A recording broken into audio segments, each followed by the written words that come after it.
In this video, we'll go through the science of procrastination and tell you the ways that can be done to stop the procrastination. Hey guys, hello and welcome to Speedy Medical. Let's take on the video. According to science, motivation is defined by an equation which is motivation is equal to expectancy into value divided by impulsiveness into delay. As you know, motivation is the willingness or the desire to do the work. Therefore, procrastination is the opposite of it. Now let's break the equation. Expectancy is what you expect to do work and get the reward out of that. Let's say you have an exam. After 15 days, your expectancy is to study for exam and pass the exam. Value is how much you enjoy doing that task and how much is the reward that you get by doing the task. For example, if you are studying medicine, then the value is saving a life out of your study, and that is a much greater reward. So more the reward, the more is the energy and more is the motivation to do the work and less is the procrastination. The third thing in the equation is the impulsiveness, and impulsiveness is the tendency to get distracted by other things. High impulsivity makes you look into Instagram, Facebook, Snapchat and waste your time. The fourth thing in the equation is the delay, and the delay is the time lapse in receiving the anticipated reward.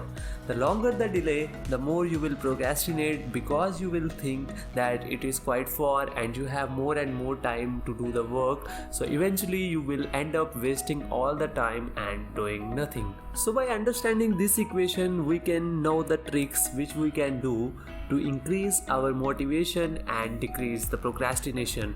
So what we are actually going to do is maximize the effectiveness and the value, and we will minimize the delay and impulsiveness. So let's go on to the actionable steps which can be done to maximize the motivation and minimize the procrastination. So the first among the tips is breaking it down. Now anything that you are going to do, whether it is studying for exams or it is just making a project, break it down into smaller steps.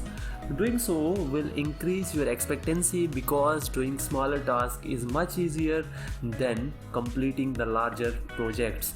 So to do this, just break your project into smaller and smaller things. Let's say you have an exam after 15 days. Just break down your entire syllabus into chapters and break down those chapters into topics and set smaller targets for those topics. Eventually you will end up covering all the topics. But if you think that you will do an entire chapter and then entire chapter, then the expectancy will decrease, your motivation will decrease, and eventually you will procrastinate. The third technique is keeping it small. There is a technique which is called as Pomodoro technique. What that means is you set smaller targets of 25 minutes of studying and 5 minutes of break. Now, by keeping the smaller targets and smaller blocks and followed by breaks, this will increase your effectiveness, because let's say if you tell yourself that you have to study for 5 hours, then your effectiveness will decrease, your impulsiveness will increase, and ultimately your motivation will decrease. But if you tell yourself that you have to study for just 25 minutes and after that you have a break, then definitely the task will become much easier and your procrastination will become much less. The third thing is setting your goal low. Don't make your goals that are more daunting. This will decrease your effectiveness because you will start feeling apprehensive about your goals. Instead, make your goals small and achievable.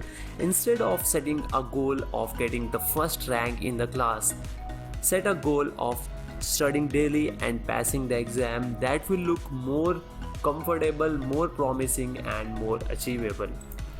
The next thing is increasing the value of your task.